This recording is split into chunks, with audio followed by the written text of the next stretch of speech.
à toutes et à tous, bienvenue pour ce 15e épisode de la deuxième saison de Cold Facts. On commence avec Lausanne qui perd 2 joueurs importants, dont Yannick Heron qui signe à Fribourg. On passe justement après à Fribourg en voyant les implications de ce transfert, comment cela se matérialisera pour la prochaine saison. On passe ensuite à Bienne qui s'est qualifié brillamment avec une équipe B, C, D, on ne sait plus, pour les demi-finales de la Coupe de Suisse. Et on termine ensuite par Genève, chez qui tout va plutôt pas mal, avec des étrangers qui carburent au super. Puis on répondra encore après à vos très nombreuses questions.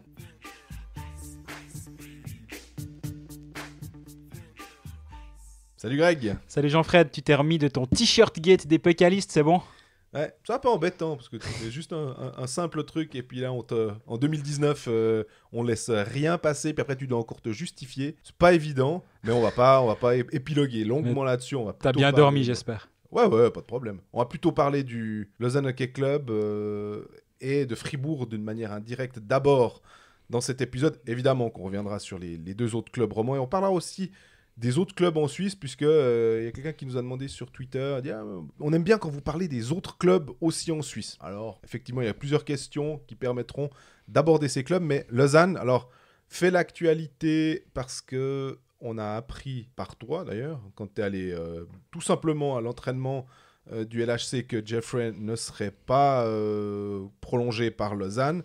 Et puis, quelques jours plus tard, c'est Yannick Heron qui signe à Fribourg. Voilà, exactement. C'est vrai que c'était un entraînement qui... Je vais là-bas en sachant pourquoi je vais là-bas. Et Jeffrey, est-ce qu'il va rester ou non? Honnêtement, j'avais un petit peu la réponse, mais je ne m'attendais pas à ce qu'on me la confirme de manière aussi claire. Et c'est quelque chose que j'ai envie de porter au crédit du LHC sur ce coup-là. Ils ont dit clairement les choses. Et ce n'est pas souvent le cas. Donc, pour une fois... Il faut aussi être positif. Voilà, il n'y a pas des palabres pendant les 6 prochains mois. Est-ce qu'il va rester, va pas rester?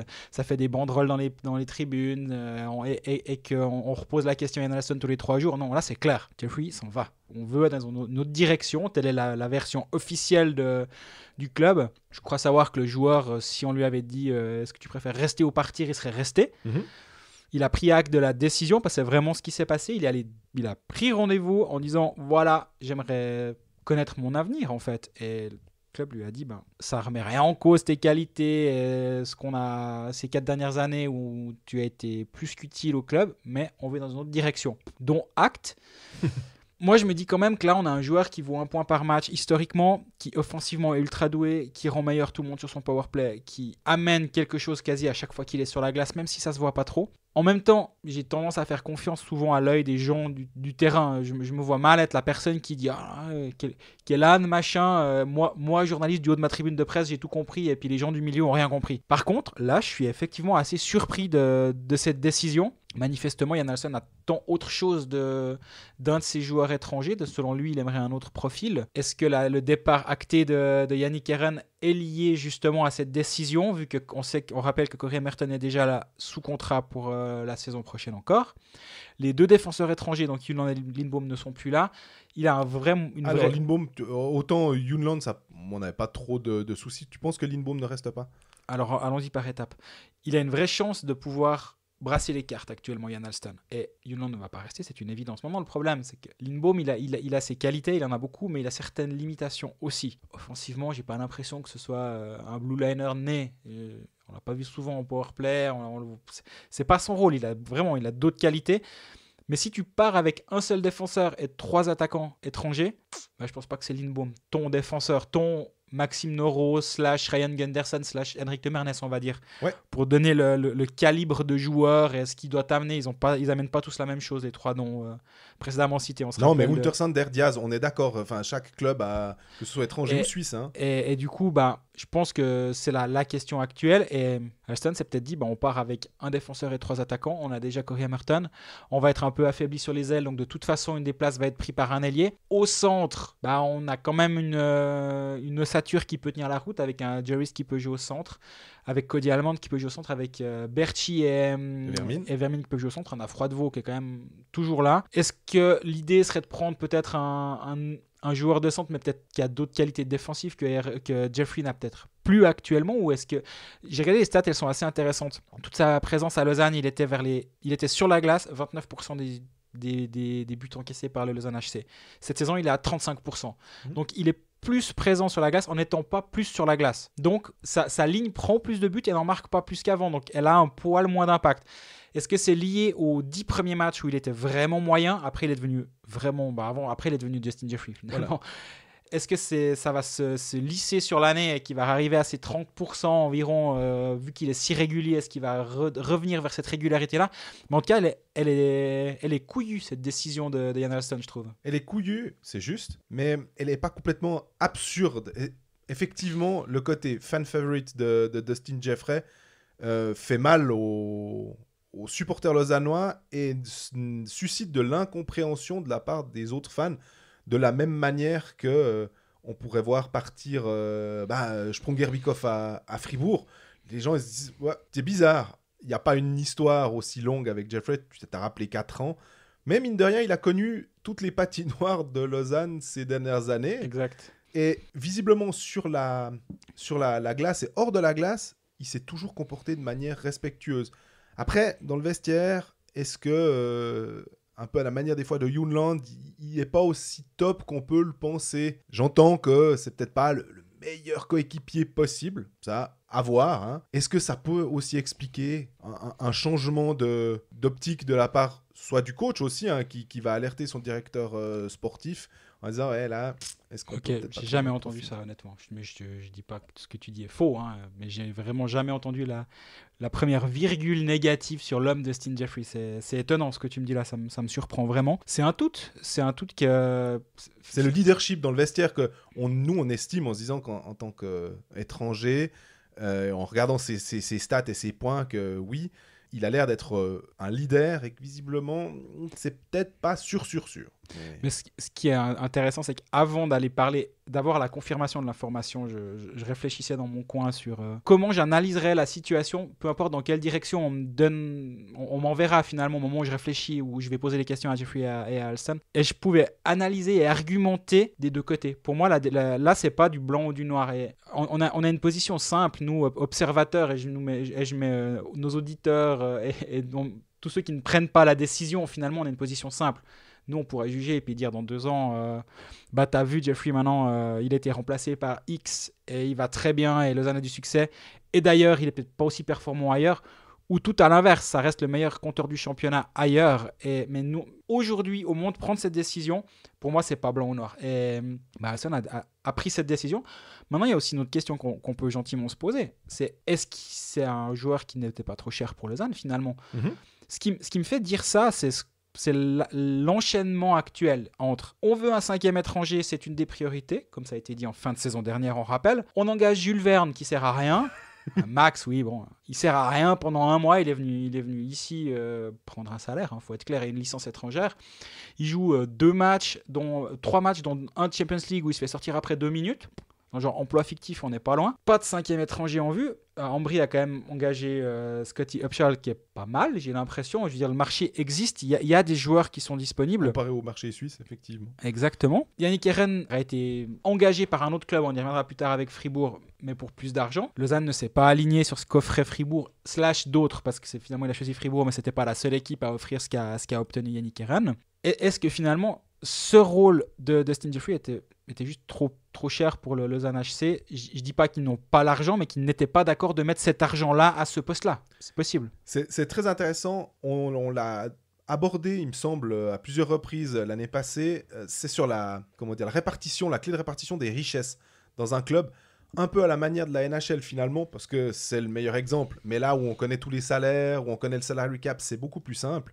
Mais effectivement, c'est toujours de se dire combien tu veux payer ton centre numéro 1 / centre numéro 2, l'ailier, à quel degré tu es prêt à payer ça. D'ailleurs, on a une question. On a plein de questions. Ouais. Déjà, alors c'est vrai.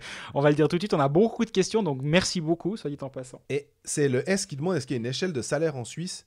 Étranger égale X, étranger à licence suisse Y, expérience internationale, Z, etc. etc. C'est l'offre et la demande. Je veux dire, si Yannick Herren avait été sur le marché il y a une année, à l'époque où tout le monde s'arrachait à Grégory Hoffman, peut-être qu'il n'aurait pas eu autant d'argent. C'est être sur le marché au bon moment, on en a déjà parlé une fois ou l'autre, c'est aussi avoir fané de la part de l'agent selon la longueur des contrats et autres. Bah là, il est arrivé au bon moment sur le marché, Yannick Herren. Ce qui a une échelle, non, chaque club a sa propre échelle. Mais ça, j'en parlais la semaine passée, sauf erreur. Donc, vous m'excusez si je me répète. Mais je crois vraiment que Yannick Herren vaut plus aux yeux des autres clubs que ce qu'il ne valait aux yeux de Jan Alston. Pas une question de qualité de joueur, je pense que tout le monde est conscient des qualités de ce joueur, mais on regarde cette année, à Lausanne, il joue 14 minutes par match et 1 minute 40 par match en powerplay. Moi, je suis sûr qu'à Fribourg, il aura plus que ça comme temps de jeu. Parce qu'à Fribourg, on estime, à tort ou à raison, ça, là aussi, mais je pense à raison, on en avait parlé avec Cédric lors de l'épisode des stats avancées, si vous ne l'avez pas écouté, que ses statistiques étaient meilleures que ce qu'il avait comme production, alors que sa production était déjà très très bonne à ce moment-là. À Fribourg, ils estiment que voilà, il va être dans un top 6, ce que Lausanne ne peut pas l'utiliser comme top 6. À Lausanne, sur les deux powerplay, c'est vraiment embouteillé et il joue peu de minutes en powerplay.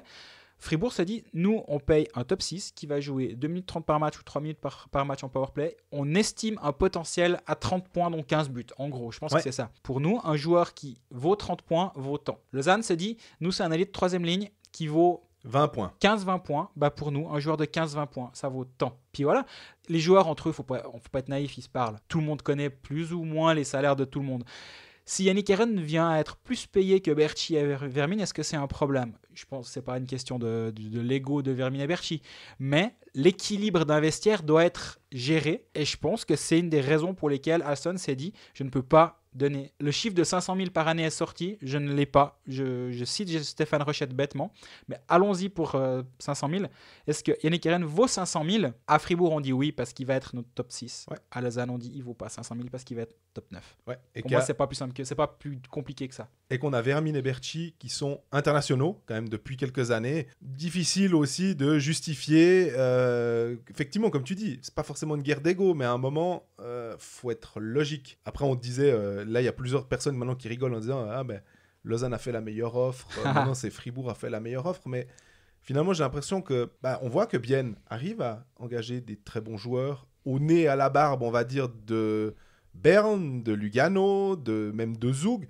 Zug, on n'en a pas parlé la semaine passée parce que on n'avait pas forcément le temps, mais il y a eu Cadonau qui a signé. Franchement, c'est pas une question que c'est un bon ou un mauvais joueur, Cadonau. Je pense plutôt que c'est un bon joueur de Ligue nationale. Mais ça te surprend quand même quand tu vois Thierry, Zrid et Morand partir et tu les remplaces par Claudio Cadonau. Ça veut aussi dire que Zug peut pas non plus acheter tout ce qui bouge parce qu'à un moment, on t'offre quoi ? On t'offre une place dans le top 6, puis t'as le mec qui dit ouais, mais moi, on m'offre une place dans le top 4 ailleurs ou top 6, mais plus de minutes ailleurs. Mais je pense qu'on peut aussi le schématiser par rapport à notre vie de tous les jours. C'est comme si tu étais chef d'une division de ta boîte et que tu engages un employé qui va être plus payé que le chef. Le chef, il dit, mais attends, c'est quoi cette histoire que le gars qui est sous mes ordres, entre guillemets, touche plus que moi ? Juste parce qu'il y a eu un marché qui était favorable. Et ça, vraiment, moi, j'entends et je comprends cette hiérarchisation. Maintenant, c'est dur pour Lausanne d'avoir été de s'être fait piquer, entre guillemets, un joueur. Après, voilà, ils sont allés chercher Kenin à Zurich. Quand Berchi débarque à Lausanne, alors il revient en Amérique du Nord, pareil pour Vermin, mais le marché était rude. Oui. Lausanne s'est montré convaincant, et là aussi, Fribourg a été convaincant financièrement. Lausanne l'a été par le passé, donc finalement, Lausanne a peut-être plus autant besoin que par le passé d'attirer du talent à la maison parce qu'il y en a maintenant, et peut se dire, ma foi, on va trouver d'autres profils moins chers parce qu'on a un roster à tenir et une masse salariale Finalement, on a souvent rigolé de Lausanne et de son budget, mais il y a un vrai budget et les limites, elles ont été remarquées maintenant.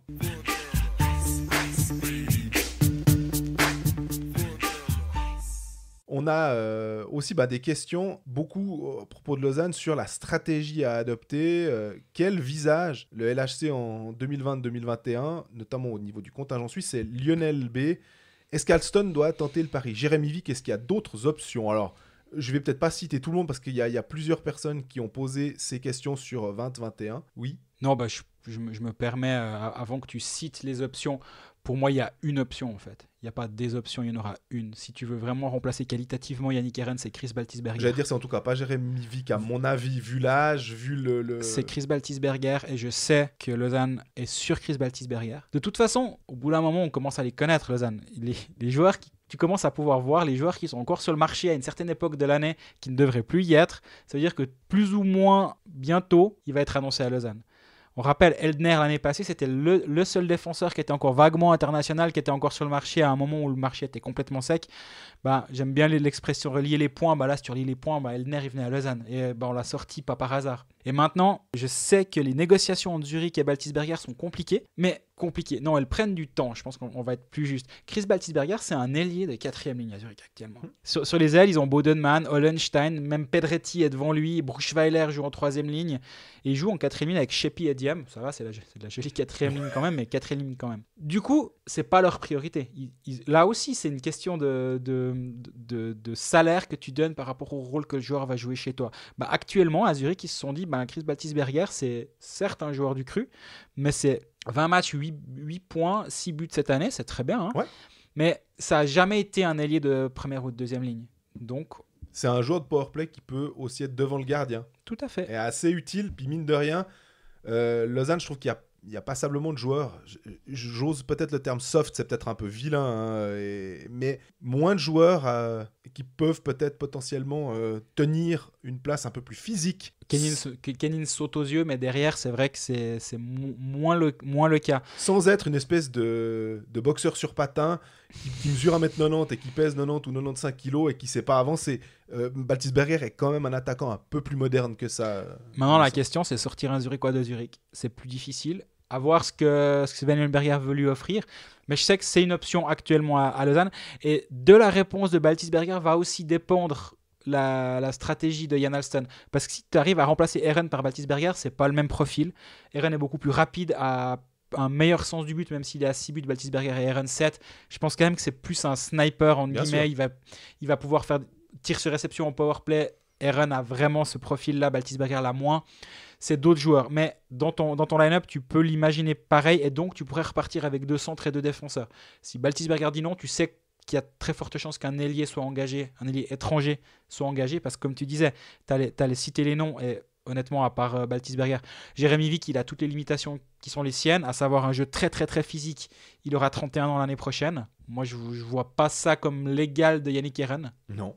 Et derrière, Ah, mais c'est la nuit, hein. C'est vraiment... Quand on dit sec, c'est un peu le terme à la mode maintenant, hein. On en a parlé aussi aux Pécalistes, mais Kneubuller, Frenner, Hausener, Jörg, Mosimann, Lusli, Sigrist, Langenegger et Fabian Schneider. J'ai vraiment essayé de prendre tous les joueurs en 2020, avec fin de contrat en 2020, qui pouvaient potentiellement être disponibles et un tant soit peu intéressant à cette époque de l'année, avec encore un joueur que j'ai omis, mais presque volontairement, parce qu'effectivement, on n'en entend plus parler, c'est Damien Ria. Mm-hmm. Tu citais Berne comme candidat très sérieux. C'est pas moi, hein, c'était sorti ailleurs, je n'ai pas cette information.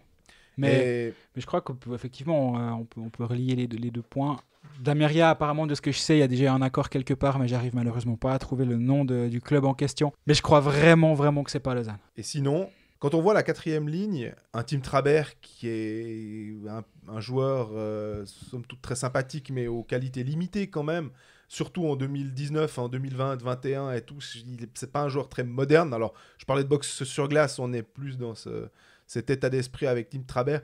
J'ai identifié 2 joueurs, tu me diras ce que t'en penses. C'est un petit peu de scouting Swiss League, et c'est vraiment du scouting 1.0, hein. C'est du basique.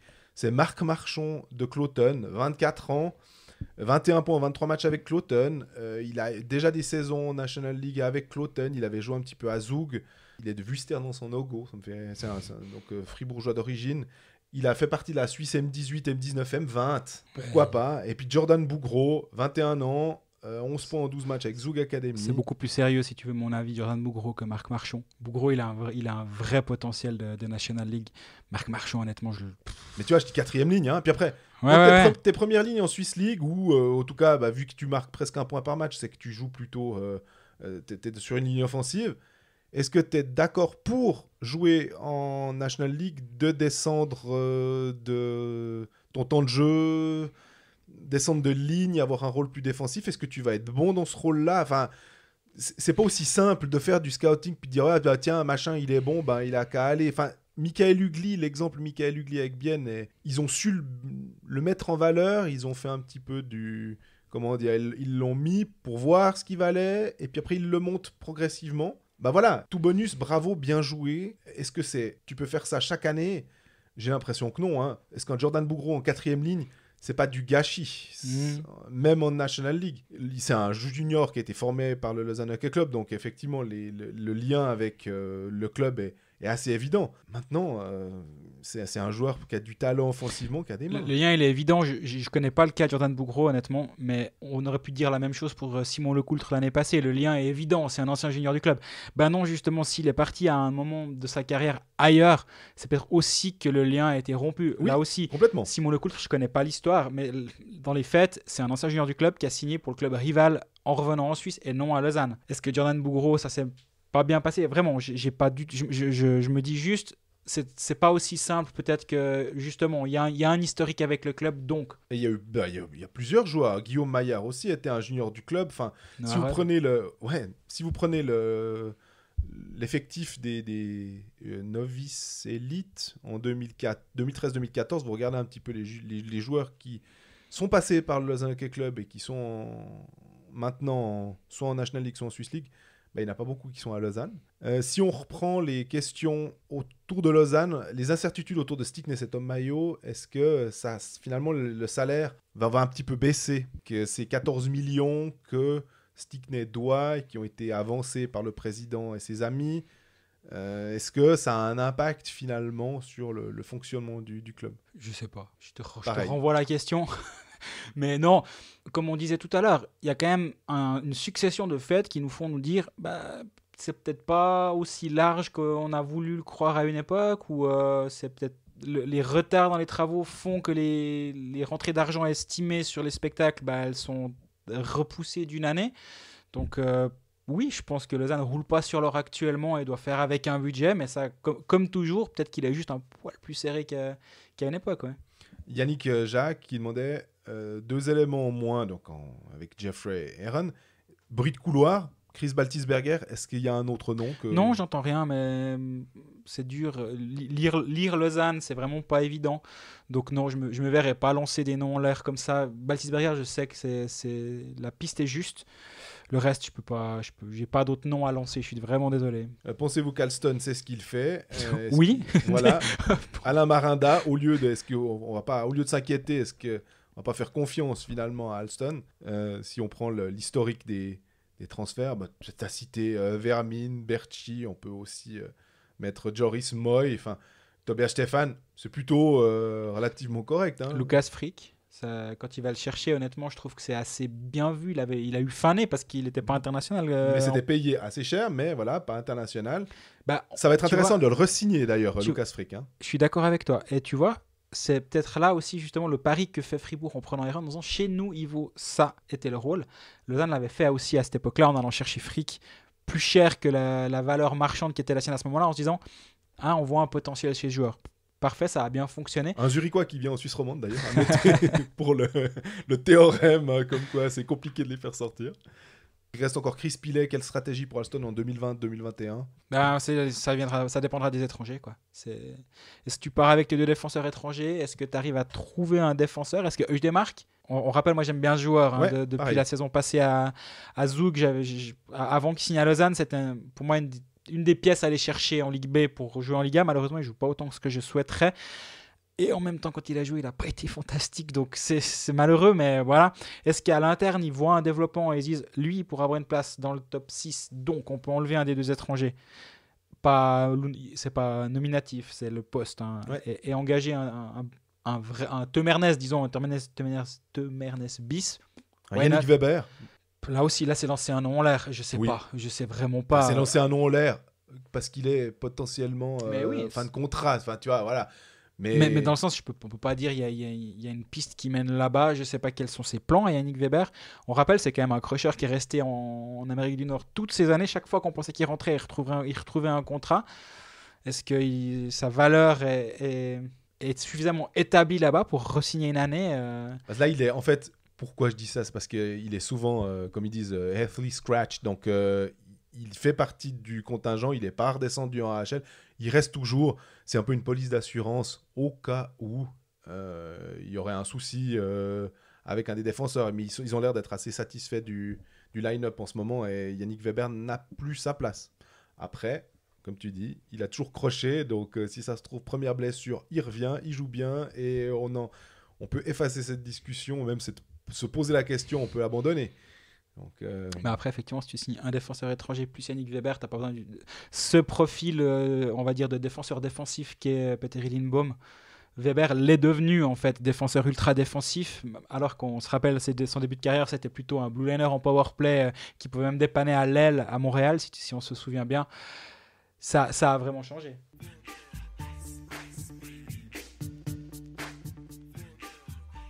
Donc on l'avait dit en préambule, forcément que la signature d'Eren à Fribourg lie Lausanne et le club fribourgeois. Donc on va discuter de Fribourg aussi sur le plan, dans les coulisses, on va dire, parce que sur la glace, en ce moment, c'est la fête.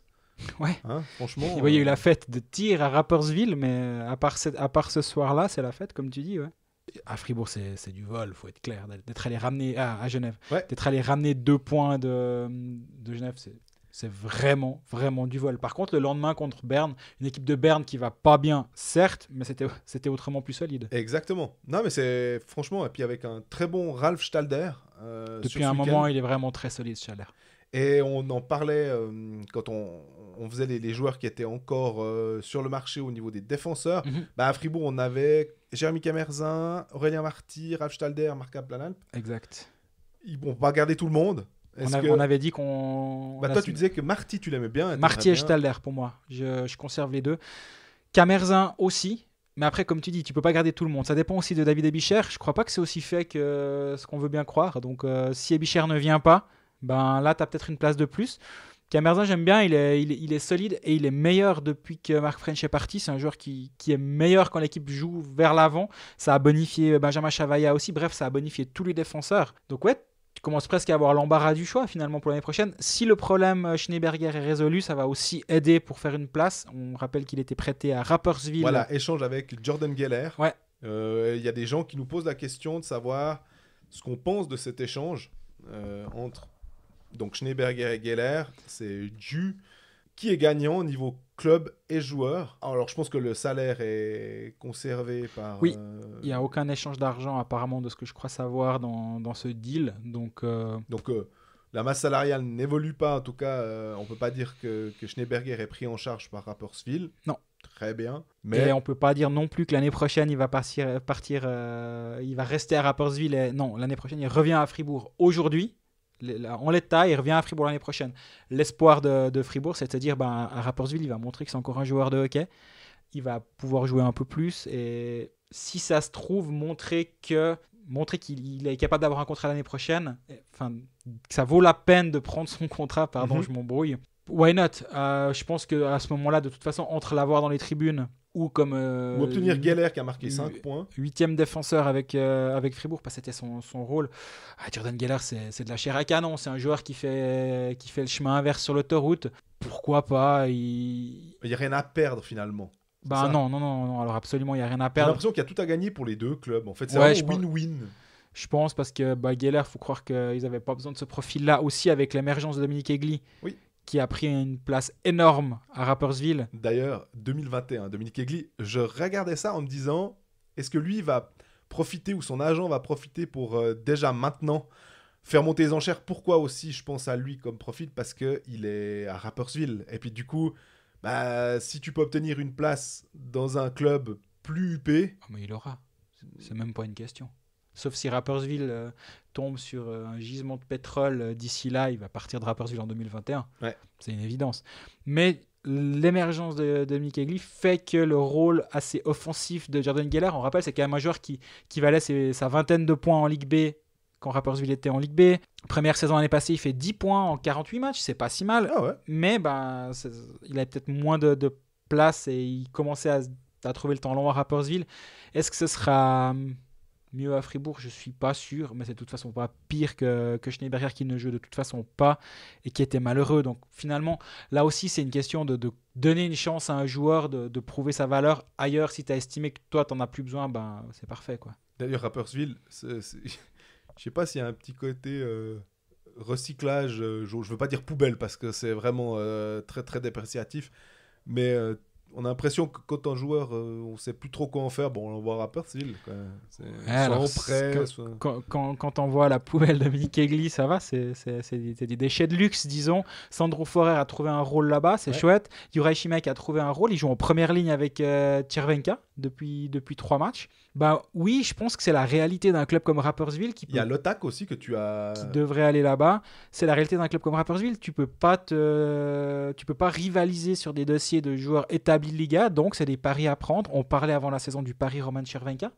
C'est le seul club qui a accepté les limitations de ce joueur, à savoir quand il joue, qu'est-ce qu'il est fort et il peut te faire gagner des matchs à lui seul. On rappelle les 6 points qu'il met contre Fribourg. On rappelle les 3 buts en prolongation, donc c'est des points qu'il a gagnés tout seul. Mais le point bonus à chaque prolongation. Ils ont pris ce pari-là, il a marché quand il est sur la glace, il ne marche pas quand il est blessé 2 mois. Ben là aussi, c'est Šimek à Genève, ça n'allait pas du tout.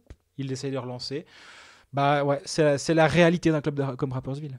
Et puis si on revient à Fribourg, on a un petit peu parlé du line-up pour la saison prochaine, hein, en extrapolant avec les ailiers à disposition, en disant qu'il y avait maintenant presque pléthore. Fribourg se retrouve quasiment avec 3 lignes capables d'amener de l'offensive. Oui, clairement. On a vu les limitations cette saison. Quand Sprong-Herbekov était out, il manquait vraiment un peu de punch offensivement. Là, d'avoir un profil comme Yannick Eren en plus, ça va vraiment les aider. Et cette profondeur-là, justement, on peut voir sur le top des 3 premières lignes à Lausanne, il y a une profondeur, c'est derrière le problème. Mais les 3 premières lignes sont denses. Fribourg, ce n'était pas le cas.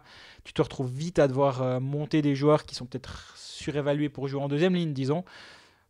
T'amènes ça en plus. La vraie question maintenant qu'il faut se poser, c'est que faire de Daniel Brodin, qui a une vraie satisfaction, mais qui est un allié de plus.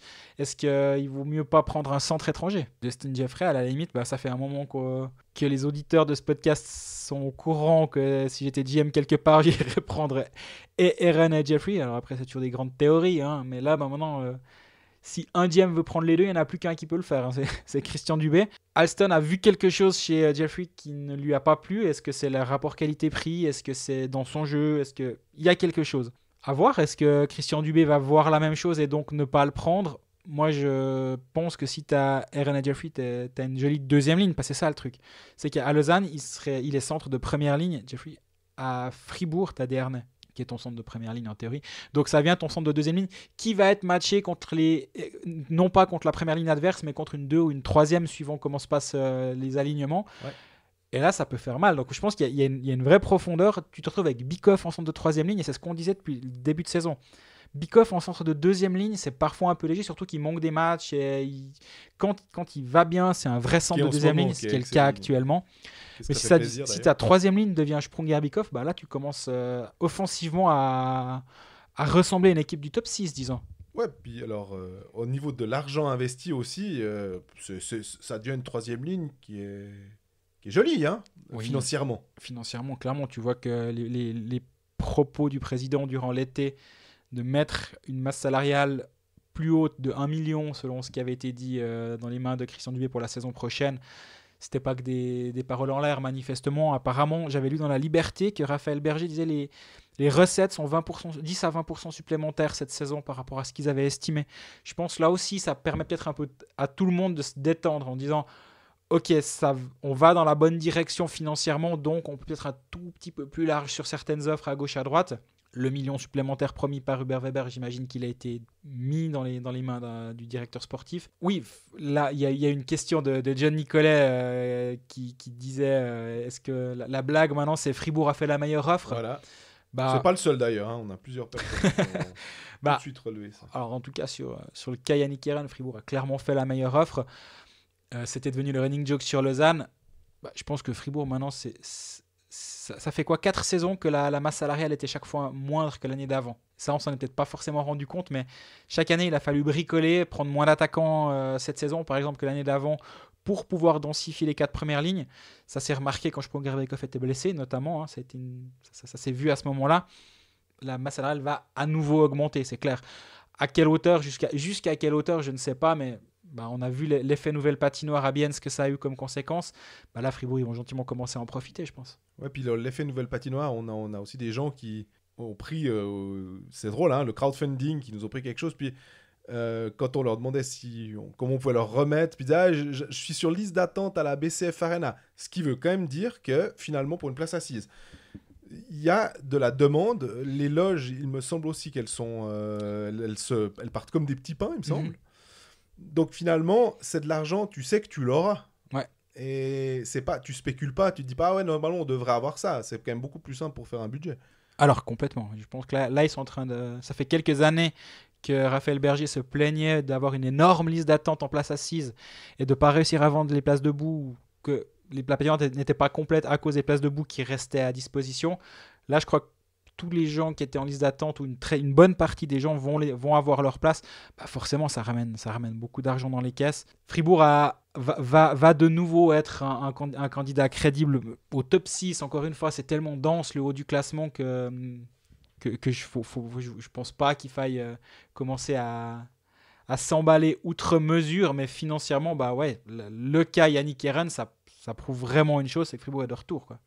Il y a encore 2 questions sur Fribourg qu'on va prendre. C'est le bilan de Dubé. C'est Simon Mizitrano qui demande le bilan de Dubé sur les transferts de ces dernières années.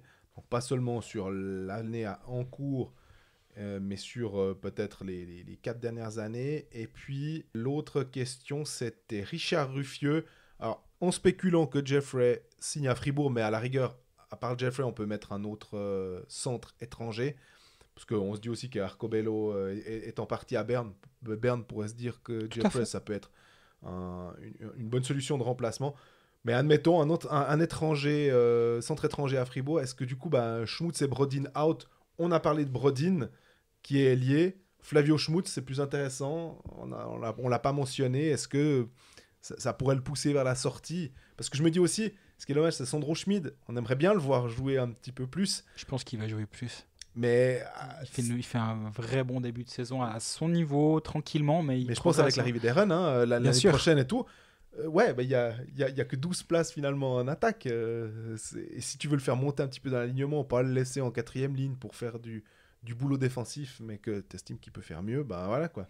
Ouais, Flavio Schmutz, au bout d'un moment, moi je crois que c'est terminé à Fribourg. Tu jettes la serviette. Ouais, moi chaque fois qu'il a eu une occasion de se mettre en lumière, ouais, il l'a pas vraiment fait. Il a été chaque fois assez décevant. Donc il va à Rapperswil, c'est ça que tu veux me dire? J'ai pas dit ça. Non, il vient de Rapperswil, accessoirement. Mais il est élégant. T'as envie de te dire que c'est un super joueur et qu'il va être ultra efficace, puis il l'est pas. Il est encore assez jeune d'ailleurs. Il est assez jeune, il a 24 ans, je pense. Ouais, je dirais 25, mais on est. Mais ouais, ça va être un des joueurs qui va pas passer le cut à mon avis. Je serais très surpris en tout cas qu'il passe le cut à Fribourg cette saison. Pour répondre à la première des 2 questions, c'est le bilan. Le bilan, il y a des flops, clairement. Je veux dire, on a assez parlé de Noah Schneeberger, est un flop. Samuel Vazer n'est pas un flop, mais une déception. Je pense que l'année passée, il fait pas une vilaine saison. Il a, je fais 18 points de tête, quelque chose comme ça. Quand il était aligné avec Sprunger, à un moment, ça marchait bien. Mais il n'a pas l'impact escompté. En signant un joueur comme Vazer, je pense que l'idée, c'était qu'il s'établisse dans les 2 premières lignes. C'est pas le cas. C'est un centre à vocation défensive qui est solide, qui tiendra sa ligne. C'est pas un flop, mais c'est une déception. Il y a des très bons coups. Je veux dire, faire revenir Reto Berra, même s'il y a eu une année de latence, le faire prolonger à long terme actuellement, Berra, c'est un des meilleurs gardiens de la ligue. Ça, c'est un très très bon coup. Signer Eren, qu'on le veuille ou non, le prix, faut voir. Je pense qu'il a juste payé le prix du marché, mais il l'a convaincu de venir. Philippe Fourer, moi je suis un fan de ce joueur, mais quand il joue, là il est blessé, il a sa blessure habituelle. Ça n'a pas l'air d'être trop long. S'il peut faire des saisons à 40 matchs sur 50, c'est la base pour Philippe Fourer, elle est un peu plus basse que pour les autres. S'il fait saison à 40 matchs, c'est un bon renfort. Je dirais la balance, elle est plutôt positive quand même. Derne et Stolberg, pour moi, c'est c'est des bons renforts étrangers. Gunderson est excellent. Là, récemment, il y a moins les flops, c'était l'année d'avant, en fait, avec Schneeberger et Walser, surtout. Enfin, flop et déception. Ouais, mais puis on avait déjà dit, hein, quand il y avait eu Gustafsson et tout, c'était franchement pas nul. Simplement, ça avait pas matché. Gustafsson était très bon à Langnau, il était moins bon à Fribourg. Il y avait eu des soucis d'ordre privé aussi. Donc Oui. voilà, ma foi, est-ce que c'est chaque fois des home runs de la part de Christian Dubé? Non. Non, vraiment pas. Mais quel directeur sportif c'est ça. peut se targuer d'avoir fait que des home runs? Franchement, on parlait aussi un peu de Berne, on reviendra sûrement dessus après. Mais en matière de directeur sportif, Alex Châtelain, là, il passe une période difficile. Hein. Ouais, complètement, ouais. Et on parle de Berne. C'est le champion, le club le plus titré de ces 10 dernières années, qui normalement fait toujours tout juste. Là, la pression, elle est aussi grande. Hein. Puis comme on disait, la masse salariale a baissé graduellement. Et ça s'est remarqué, clairement. Mais je pense qu'il a aussi dû pas mal composer avec ce problème-là, et ça s'est pas trop vu de l'extérieur, donc je pense que c'est pas si mal.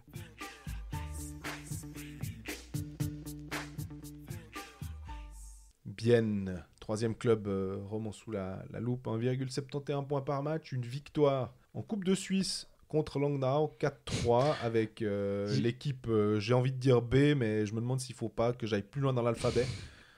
J'ai vu un tweet de Jean-Philippe Ritz qui m'a fait beaucoup rire. Apparemment, je résume, mais qu'est-ce qu'il faut faire pour se faire éliminer de cette Coupe de Suisse? Et ça m'a fait beaucoup rire parce qu'effectivement, si tu vois le line-up, tu te dis ok, ils n'avaient pas plus envie que ça d'aller au-delà. Et on parle souvent de la gestion du roster de la part de Turmenen.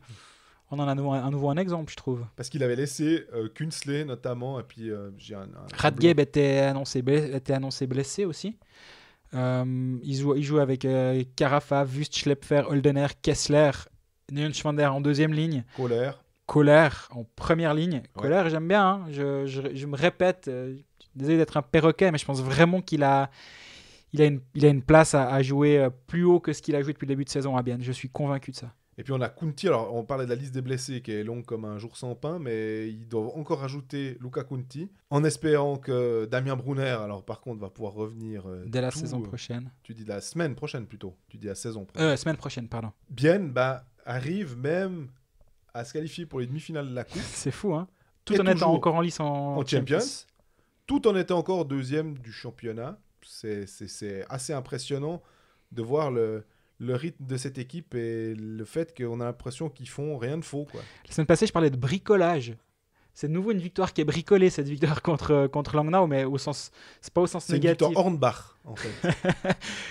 c'est pas négativement. Par contre, depuis la semaine passée, ils ont le match contre Langnau qui comptait, selon moi, c'était celui de vendredi en championnat. 4-1, merci. Victoire 4-1, on tremble pas. On perd à Zurich, mais c'est pas dommage. Tout le monde perd à Zurich, hein, donc ça, il n'y a aucun souci. Non, c'est le long fleuve tranquille, la saison biennoise actuellement. On a émis des doutes sur le long terme concernant cette équipe dans l'épisode de statistiques, pour ceux qui ne l'ont pas écouté, par rapport au fait que le Corsi était très mauvais et que Bienne prenait beaucoup de shoots, concédait beaucoup de shoots et n'en générait qu'un minimum. Mais pour l'instant, ça tient vraiment la route. Et comme on disait la semaine passée, le retour de Brunner va probablement aider à ce niveau-là, d'avoir un joueur qui a un instinct offensif. Après, si c'est d'avoir une arrivée pour une blessure supplémentaire, ça ne va pas les aider, quoi. Surtout si c'est un centre sur qui tu comptes pour pouvoir alimenter les ailiers, même si Jason Fuchs est très très bon en ce moment, je trouve. Oui. Il y a Ria qui est blessé, qu'il avait reçu un puck au niveau, à la hauteur de la nuque. De Kevin Fay qui a dit qu'il arrêtait, qu'il tirait 2 fois par saison, puis qu'il arrêtait parce qu'il blesse ses coéquipiers. Et en parlant de blessures, alors c'est Kevin Salvisberg qui demande: faut-il suspendre Pedretti pour sa charge sur Salmela? Une charge pas très jolie, effectivement, de l'ancien Biennois, pour le coup, sur le défenseur finlandais.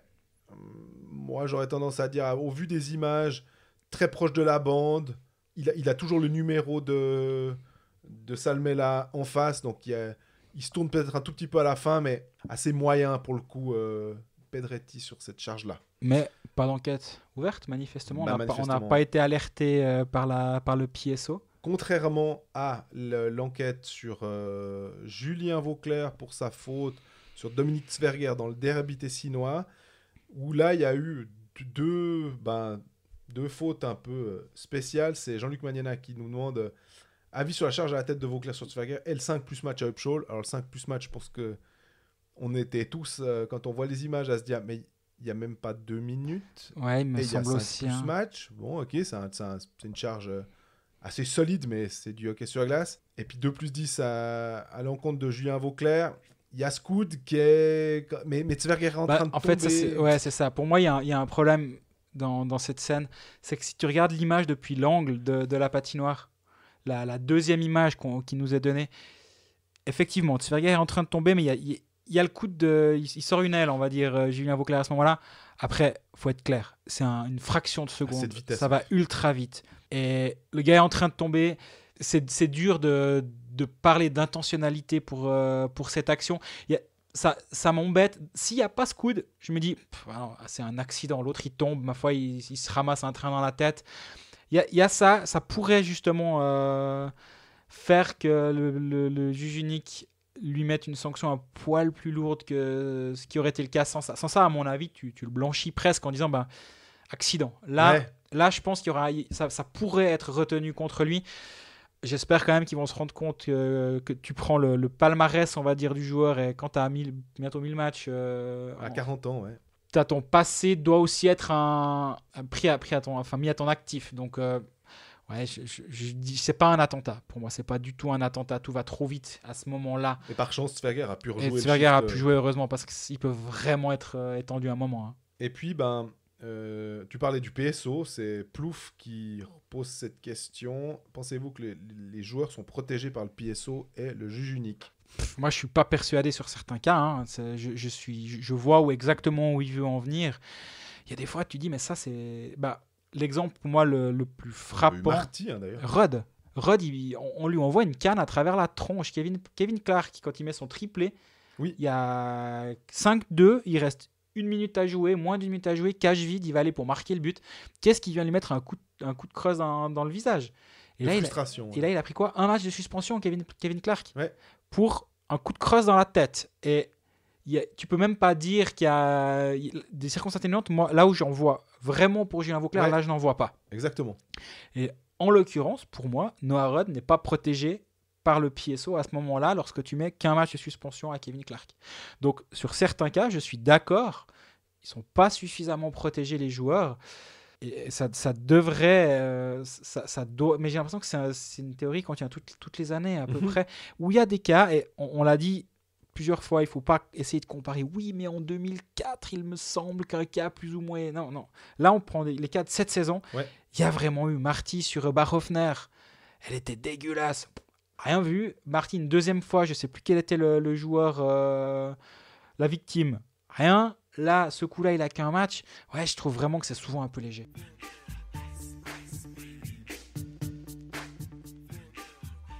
On termine notre tour d'horizon roman avec Genève, qui, avec son 1,67 points par match, va plutôt pas mal. Il y a eu la défaite, finalement, contre Fribourg, contre le cours du jeu.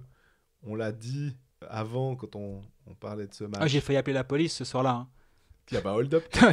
J'étais vraiment à 2 doigts parce que Fribourg va vraiment truander Genève ce soir-là. On l'a déjà dit avant dans la partie sur Fribourg. Mais je suis à 2 d'appeler les flics. Mais c'est du hockey sur glace. Enfin, on le dit souvent cette saison, hein, finalement, que quand Bienne réussit à battre Lausanne à la toute fin de match aussi. C'est le fameux find a way. C'est exactement. C'est ce qui se passe en hockey sur glace. Enfin, on va pas faire les surpris. Et puis le lendemain... C'était aussi un derby lémanique, et puis Lausanne qui se fait battre, Genève qui bat Lausanne 3-2 après prolongation. Là aussi, 3 victoires. Enfin, Fribourg a fait 3 victoires contre Genève, les 3 après prolongation. Et Genève a battu 3 fois Lausanne. Donc, c'est assez drôle de voir cette presque symétrie par rapport aux adversaires, des adversaires différents, mais de voir que finalement, tu trouves chaque fois un moyen de battre cet adversaire. Moi, ce qui m'a heurté dans le match, ou frappé dans le match contre Lausanne. Sur le moment, je me suis réveillé à la fin du match, je me dis, mais je sais pas quoi penser de ce match. Et puis, je me demande si finalement il n'y a pas eu une équipe qui a gagné, puis en face il y a des individualités qui ont perdu. J'arrive pas à voir Lausanne comme une équipe soudée de la ligne 1 à la ligne 4. J'ai l'impression que c'est chacun va faire son petit truc et puis tente des choses et puis ça marche à Berne. Il y a le gris-gris de Berchi à la 60e qui fait que sur le talent individuel ça passera au talent quand l'équipe en face ne va pas forcément ultra bien non plus. Ouais. On rappelle, Berne, c'est quand même pas le feu en ce moment. Et Genève, c'est une équipe, j'ai l'impression. Ils ont leur plan de match. Ils sont menés 2-0 après 2 tiers-temps et c'est pas immérité. Je veux dire, Lausanne a été solide, sans être bon, mais solide pendant 2 tiers-temps. Mais ils sont pas démobilisés. Et il y a une erreur défensive où Frick Elinbaum joue le puck.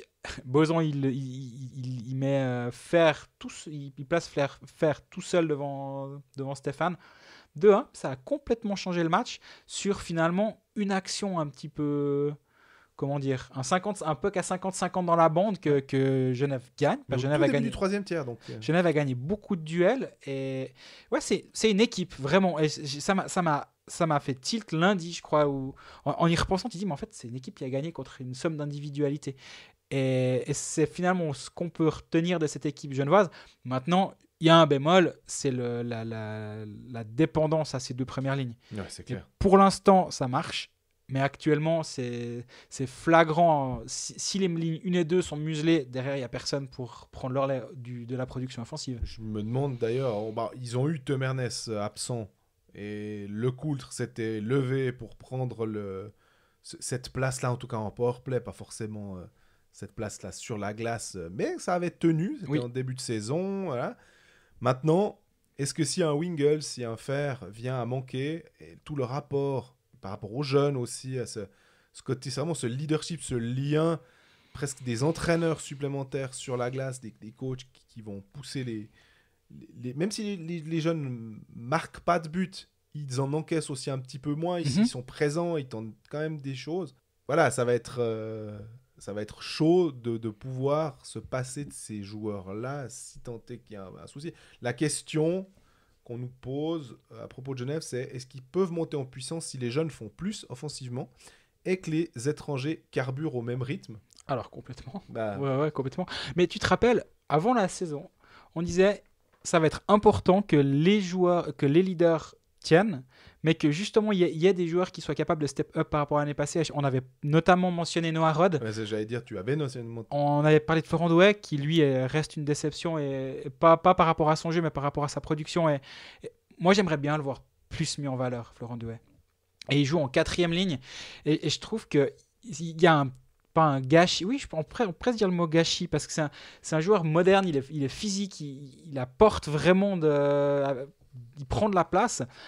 Et moi, à la place d'un Tim Boson qui a été très bon contre Lausanne, mais cette 2e ligne, Winnick Fer Boson, la veille, ou le match d'avant, c'était Winnick Fer Cast. Donc, il cherche quelqu'un à mettre à cette 2e ligne-là, à cette telle 2e ligne. Yannick Heron, non, dommage, il a signé à Fribourg. Moi, j'aimerais bien Florent Douai à cet endroit-là, parce que Douai, Berton, Cast, Berton est absent à un moment. Voilà, j'allais dire, là, ils ont deux absents récents, c'est Gauthier Desclous et Elliot Berton qui sont out pour 1 mois, les deux. Voilà, mais j'aimerais voir Douai plus offensif. Et pas à titre personnel, mais qu'on le mette plus en lumière. Et ça, c'est une de mes petites déceptions de cette équipe genevoise. Mais bon, là, encore une fois, si c'est le seul problème à Genève actuellement, c'est le rôle de Florent Douai et son manque d'implication offensive. Je pense que tout va plutôt pas mal. 24 matchs, 40 points. On en est toujours au-delà de ce point et demi par match. Tout va globalement bien. Maintenant, on rappelle, regarde comment Fribourg est passé de 12 à 8 en 2-3 bonnes semaines. Avec 24 matchs, Genève est l'équipe qui a le plus de matchs dans la ligue. Fribourg est à 10 points, mais avec 3 matchs en moins. Ouais. Donc, méfiance. Langnau, pareil. Zug, virtuellement, est au point par match est devant. Lausanne, au point par match, est plus ou moins à égalité. Donc, Genève est plutôt 6e si on prend le classement au point par match que 4e. Ça reste un petit trompe-l'œil, mais les points sont faits. Finalement, un match sur 2, ils font leurs points. On parlait de Lecoultre, on l'avait déjà mentionné, le trend continue. Il joue entre 7 et 8 minutes par match sur ses derniers matchs. C'est pas que c'est pas tout rose ou tout noir, mais ça prouve aussi que l'apprentissage, Patémon avait dit qu'il voulait pas non plus mettre ses juniors dans des situations négatives.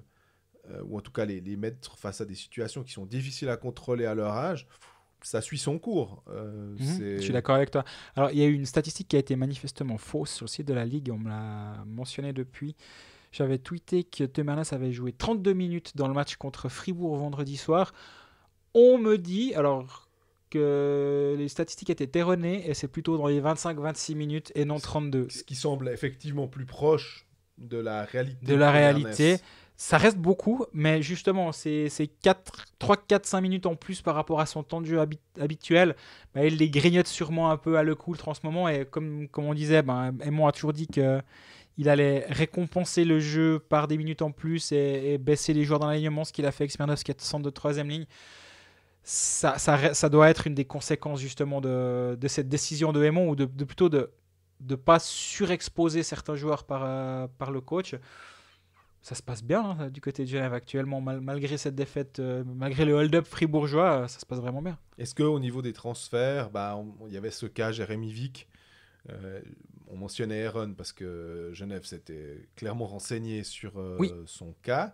Est-ce qu'on voit quelqu'un capable de venir parmi les joueurs qui restaient là ou autres, hein, ou est-ce que le Genève, on se dit, bon maintenant avec la fondation, on va faire en sorte de promouvoir les jeunes, on voit que ça a bien marché jusqu'à présent, pourquoi pas continuer finalement dans cette voie-là, quoi. Je crois que la vraie question, ça va être Jérémy Vick, parce que est-ce que tu continues avec ce joueur qui est blessé pendant 3 mois en disant on va l'avoir au rabais finalement. Les autres clubs vont tous être un peu refroidis parce que Jérémy Vick est blessé, il y a plein de questions autour de son jeu, est-ce qu'il va bien vieillir ou pas.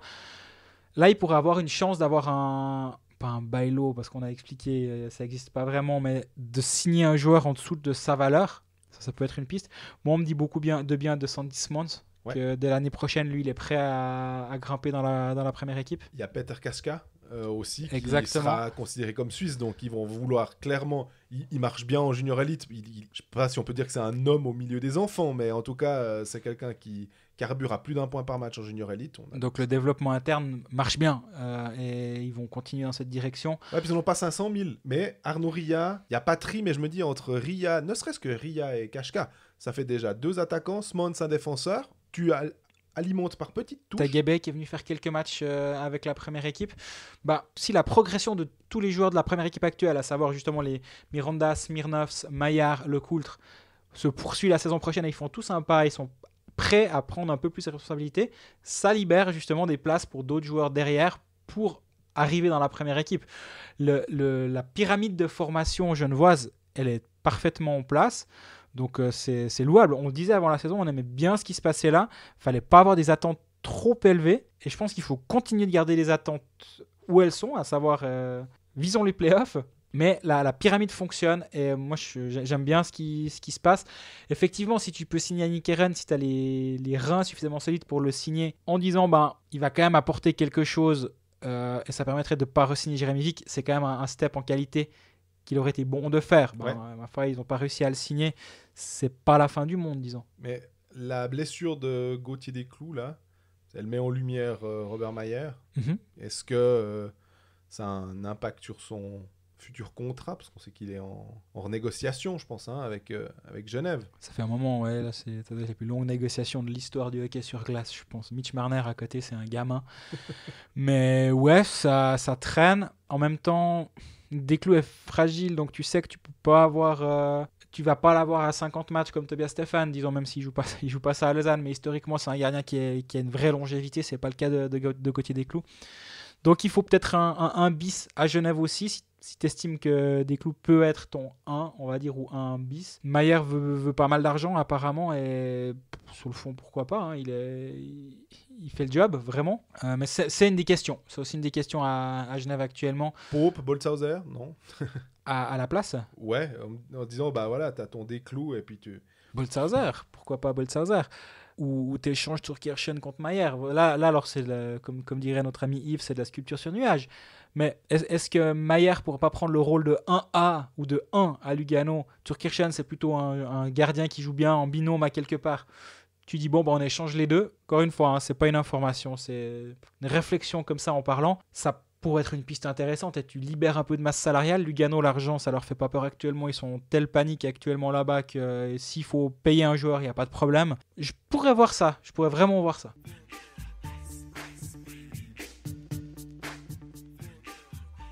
Greg, elle avait dit au début de l'épisode, beaucoup de questions. On va quand même profiter de répondre à des questions qui sont sur les autres clubs suisses qui nous intéressent aussi forcément.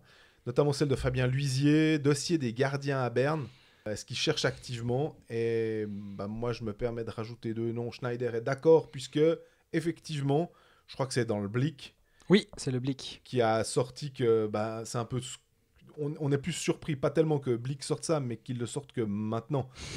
Parce qu'à ce micro, il y a un certain Greg B, non connu de la rédaction, qui dit ouais, mais Schlegel, il n'arrête pas des ballons de plage. Donc, et que Kaminada est un numéro 2. Et quand on lui demande tout d'un coup de faire 4 matchs de suite puis d'être numéro 1, on voit les limites du système, surtout dans une équipe qui marche pas du feu de Dieu. Tu vois à Fribourg, le premier but, en gros, Kylian Motet, il ferme les yeux, puis derrière la ligne de but, puis il marque. C'est malheureux quand même. Schlegel, il se la met tout seul.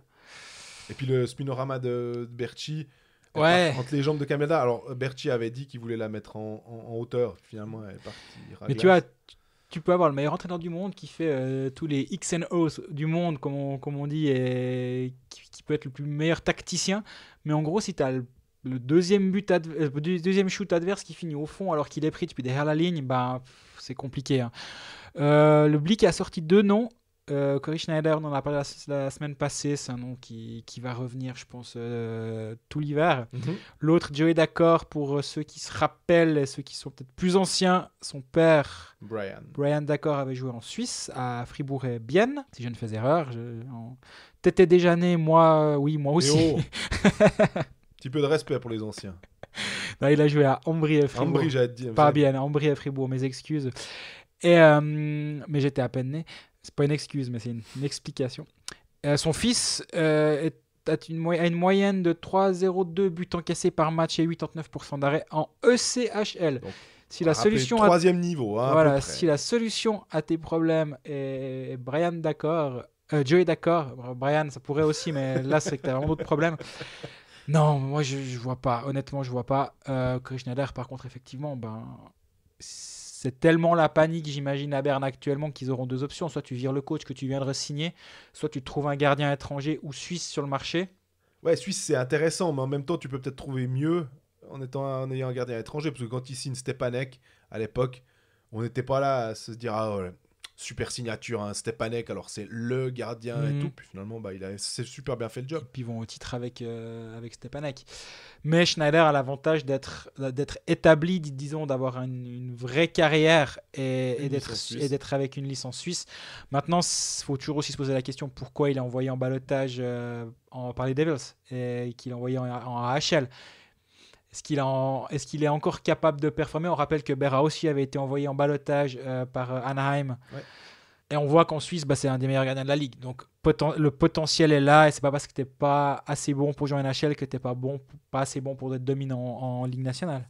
À Berne aussi, 3 transferts. Jan Neuschwander qui vient de Bienne, Miro Zrid et Thomas Thierry.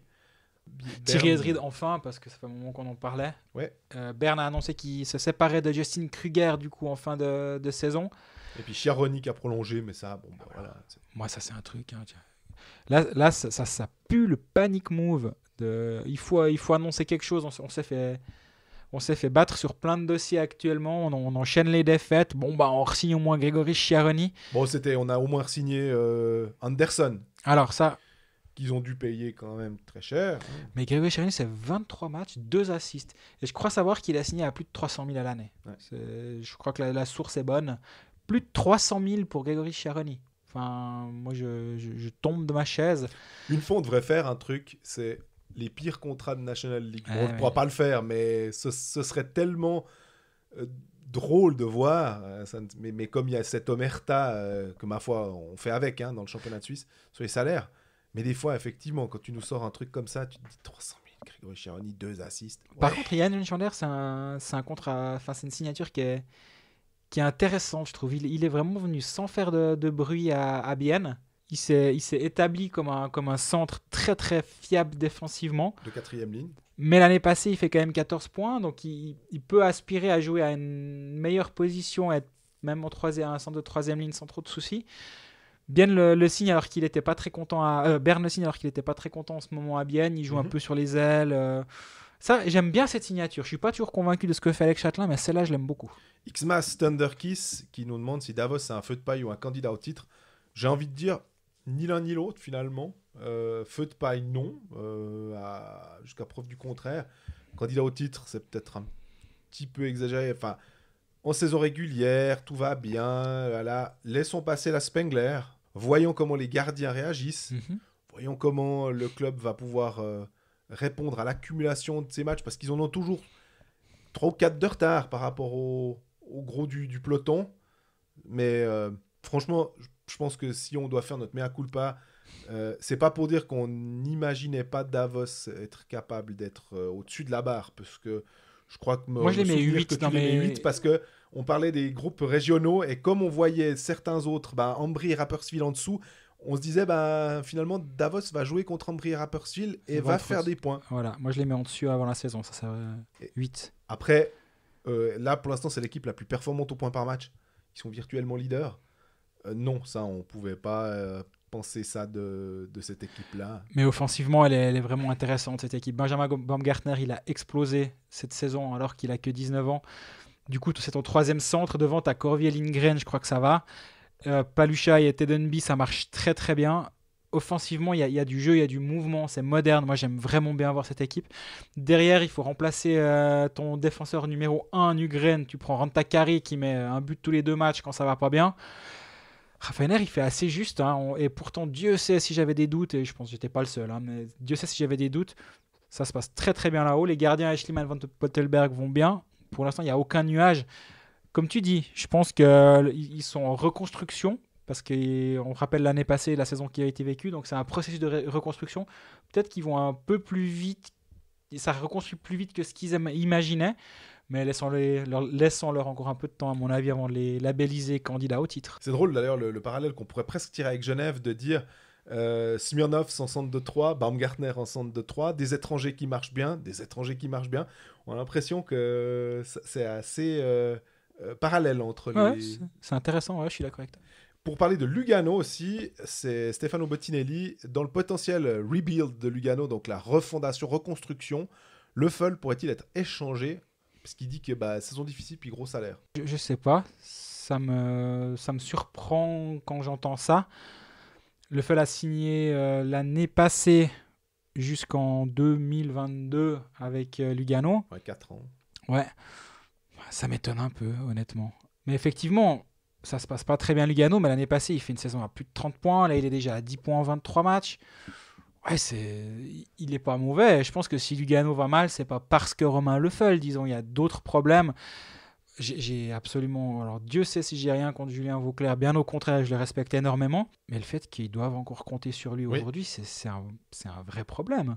Dominique Elie qui va... Dans le top 4 quasiment. Mais oui. Si c'est ton 8e défenseur, pas de problème. Mais Dominique Elie, j'ai l'impression qu'il aligne les boulettes. Et sa gestion des étrangers avec Otama, ça s'est pas bien passé. Maintenant, Paul Postma, moi j'ai tous les doutes possibles et imaginables autour de ce défenseur. Spooner, on en a déjà parlé. Spooner, on en a assez parlé. C'est un club où, encore une fois, un GM n'a pas pu choisir l'entraîneur. L'entraîneur est décrié. Un GM n'a pas choisi le gardien. Le gardien n'est pas bon. Mais comment fait le GM avec des gens qui sont en place avant lui? C'est un cirque pas possible. Et je pense qu'il est vraiment en train de se rendre compte de la difficulté du job de general manager en ce moment, le Dominique Elie. Sébastien, club qui joue la surenchère, il rappelle que la NZZ annonçait, c'était au mois d'octobre, mi-octobre à peu près, qu'UPC pourrait ne pas participer à l'appel d'offres. Quel impact? Est-ce que ça va creuser le fossé entre les riches et les pauvres? Alors on rappelle, UPC devait potentiellement être racheté par Sunrise. Sunrise s'est finalement retiré. Donc UPC se retrouve un peu à être toujours là. Est-ce qu'ils veulent encore garder le hockey? C'est une bonne question. Bah oui, puis surtout il faut savoir, donc on rappelle c'est 35 millions et quelques par saison pour les droits du hockey suisse. c'est redistribué à travers la ligue à raison de 1,5 million, on va dire, par là, par saison et par club. Il n'y a pas de clé de répartition spéciale, hein, Non, visiblement. donc ça, ça va être compliqué. J'espère que les clubs y ont pensé. Alors, non, pas j'espère. Ils y ont évidemment pensé. Je veux dire, ils vont pas tomber des nues un beau matin en disant ouh là là, les droits sont vendus qu'à 13 millions au lieu de 35. On a plus que 300 000 au lieu d'1,5 million. Non, ils le savent. Par contre, je me réjouis de voir la suite. On sait que MySports pense à peut-être dispatcher les droits avec d'autres, de ce qu'on entend. Est-ce que Téléclub va vouloir rentrer dans la danse? C'est intéressant. Le truc qui est clair, c'est que maintenant, je pense qu'il y a une habitude d'avoir le hockey qui est produit, qui est diffusé par un provider. Donc, ça devrait continuer, mais je pense que les droits à 35 millions, c'était peut-être un poil surpayé. Ouais, et puis ça veut dire que les droits, ils arrivent à échéance quand? Parce qu'il y a Il reste 2 saisons. C'est la 3e saison du contrat, là. Voilà. Donc, ça veut dire qu'on est en 2022. Il reste 2021 et 21-22. Il y a beaucoup de contrats qui vont jusqu'en 2022. D'ailleurs, à part ça, hein, est-ce que peut-être après... les clubs vont essayer quand même de ne pas perdre de l'argent. C'est-à-dire que s'ils veulent pas, si on leur dit finalement c'est 15, ouais, c'est à la place de 35. Mais on est quand même sur une tendance aussi dans d'autres pays, sur d'autres sports, notamment sur le foot en Angleterre. C'est plus l'explosion comme avant, j'ai l'impression. Mais c'est vrai que c'est intéressant de voir que pour l'instant les salaires explosent et qu'à un moment la courbe elle va devoir en tout cas se lisser, voire redescendre parce que, elle devra. Les clubs devront faire en sorte que, parce que sinon il peut vite avoir des problèmes d'argent à gauche et à droite si tu n'as pas d'autres rentrées supplémentaires. Si tu perds, admettons, 1,5 million, est-ce que c'est 10% du budget, 8% ou 6% selon les clubs? On a 2 questions, je vais les mettre ensemble, de Tom Maillot et de Joël Mélan. Est-ce qu'il y aura bientôt un plafond plancher salarial en Suisse? Des règles sur les transferts? Et puis Joël Mélan est pressé encore, pourquoi pas une National League à 15 équipes basée sur le modèle finlandais avec 10 équipes en play-off? Une possibilité d'évolution en supprimant la promotion-relégation. Donc je pense que si tu as les critères financiers nécessaires, tu montes. Et pourquoi pas un plafond salarial avec compensation si on ne l'atteint pas. Et des égalités de chance comme en Amérique du Nord. Moi j'ai l'impression que c'est terriblement... on sait que c'est difficile à mettre en place. C'est difficile, je suis complètement d'accord avec toi parce qu'on est la Suisse du pays, on a toujours fait comme ça.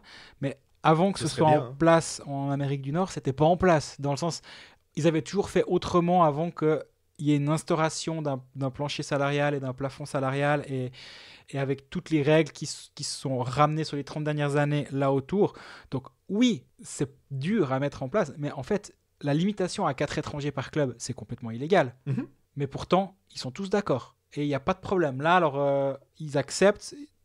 Tu édictes des règles, 4 étrangers. Si vous n'êtes pas d'accord, vous ne rentrez pas dans la ligue. Tu édictes des règles. Les salaires sont ouverts. Voilà les limites. Si 12 clubs sont d'accord pour participer, en fait, tu fixes les règles de ton propre jeu. Oui. Donc, il faut juste le faire. Mais pour vouloir, entre guillemets, juste le faire, il faut qu'il y ait une majorité qui soit d'accord.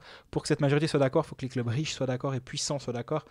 Ce qui est intéressant, c'est de voir que Berne perd de sa toute-puissance, exactement, on va dire. C'est ce que j'allais te dire. Et comme il y a un vrai nivellement des forces, on va dire, avec les nouvelles patinoires qui viennent à gauche et à droite, ça pourrait aider à aller dans cette direction-là. Mais moi, j'adorerais, et je suis persuadé que toi aussi. Bien sûr. Et je sais que des GM poussent très très fort dans cette direction actuellement, mais ils sont aussi réalistes. Et je ne sais pas si de notre vivant, on verra ça en Suisse. Mais il suffit juste, entre plein de guillemets, mais que tout le monde soit d'accord. Marc Lutti me disait, ouais, pour faire des gentleman agreements, il faut des gentlemen. Et on n'a pas 12 gentlemen dans la ligue. Alors, c'est des grandes phrases de Marc Lutti, c'est choc, ça passe bien comme ça quand on l'écrit. Mais parmi les gentlemen, je pense qu'il peut peut-être lui se mettre aussi, ou Berne, dans le sac. Hein. Attention, parce que Berne était d'accord d'augmenter le nombre de licences étrangères l'année dernière, faisait partie du clan du oui, pour justement limiter l'explosion des salaires. Donc même Berne commence à vouloir mettre en place des garde-fous. C'est intéressant de... Tu te rappelles ces Slovaques qui pouvaient venir... Ils venaient à pied pour jouer, ouais. Selon Marc Lutti. Ça prouve que Berne n'a plus un avantage financier aussi grand par rapport aux autres et que tout le monde est en train de monter. On voit justement... Bienne a beaucoup plus d'argent que Fribourg. Fribourg est en train d'y arriver. Lausanne fait les meilleures offres sur tout le monde, on rappelle le running joke. il commence à y avoir 5-6 équipes. Zug est plus que compétitif, Zurich est plus compétitif, Lugano est toujours là. Finalement, et c'est ce qu'on disait, la nouvelle patinoire, finalement, c'est de ne pas l'avoir qui va faire que tu as un gros désavantage. Et c'est plus un avantage de l'avoir, c'est juste que tu rentres dans la caste des top 6, 7, 8, peu importe le chiffre que tu veux mettre après. Ouais. Et du coup, peut-être qu'on est en train de faire des pas dans cette direction avec la prise de conscience que finalement, si tu envoies 500 000 francs à la tête de Yannick Eren et que le marché veut ça, mais si le marché est limité, tu peux plus te permettre d'envoyer 500 000 à un joueur qui ne les vaut pas ou qui ne les vaudrait pas, parce que justement, tu dois construire un roster de 25 joueurs et que tu as une limite salariale et ça pourrait être intéressant. Moi, j'adorerais voir ça. Ce serait passionnant. Complètement.